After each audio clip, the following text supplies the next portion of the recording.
kadib ciyaar xiiso badan oo galabta garoonka Hargeysa Stadium ku dhex martay kooxda ku ciyaarta magaca dawladda hoose ee caasimadda Soomaaliland Hargeysa iyo kooxda xidigaha cirka oo kooxda ku ciyaarta magaca dawladda hoose ay kaga adkaatay kooxda xidigaha cirka 2 gool iyo 1 gool ay la timi kooxda xidigaha cirka waxa ka dileen celiyay tababaraha kooxda ku ciyaarta magaca dawladda hoose tababara Diridhabe oo kamid ah tababarayaasha ugu cadcad guud ahaan Soomaaliland waxa uu tababara Diridhabe kamid ahaa tababarihii la qaaday gobolka Daadmareed sanadkii la soo dhaafay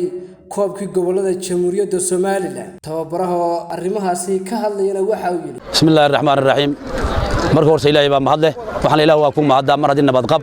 tartankii noogu dhamaaday anaguna caafimaad qaban kaga soo baxnay oo cidna waxba ku noqon isla markaana waxaan aad iyo aad waxa weeye taageerayaasha dhamaan waxa weeye ku sugan garoomada aad u salaamay kala duwan waxaan leeyahay waxaan baliyo aad baad mahadsantiin ka soo qaybgalka daawadayaasha iyo ka soo qaybgalba isla markaana waxaan aad iyo aad ugu mahadnaqayaa bahda TV-ga qaranka Soomaaliland oo isagu heelan waxa weeye horukaca iyo horumarinta dhamaan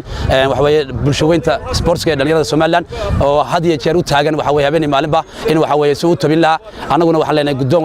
waxaan kaloon aad iyo aad u salaamayaa dhamaan taageerayaasha dawladda hoose ee waxa weeye ku sugan garoonka iyo daafaha gudihiisaba waxaan leeyahay guul wacan anagoo waxa weeye arkayseen inaan waxa weeye aan sagaal ku ciyaarinay in waxa weeye Ilaahay guushina siiyay kuwa kale noo hadhina Ilaahay waxaan ka baryaa in Ilaahay nabad qab noogu dhameeyo guushana noo hanano wabillahi tawfiiq wassalaamu calaykum waraxmatullaahi wabarakaatuh geesta kale waxa isna halkaasi ka hadlay Khadar Mustafa kabtanka kooxda ku ciyaarta magaca dawladda hoose ee caasimadda Soomaaliland Hargeysa waxaanu sheegay inuu ku faraxsan yahay guushaasi ay galabta gaareen sidoo kale waxa uu taageerayaasha gobolada jooga iyo guud ahaanba cid kasta oo taageerta kooxda ku ciyaarta guud ahaanba magaca dawladda hoose ee caasimadda Soomaaliland la wadaagay in ay guulaha dambana ay soo hoyn doonaan Bismillahir Rahmanir Rahiim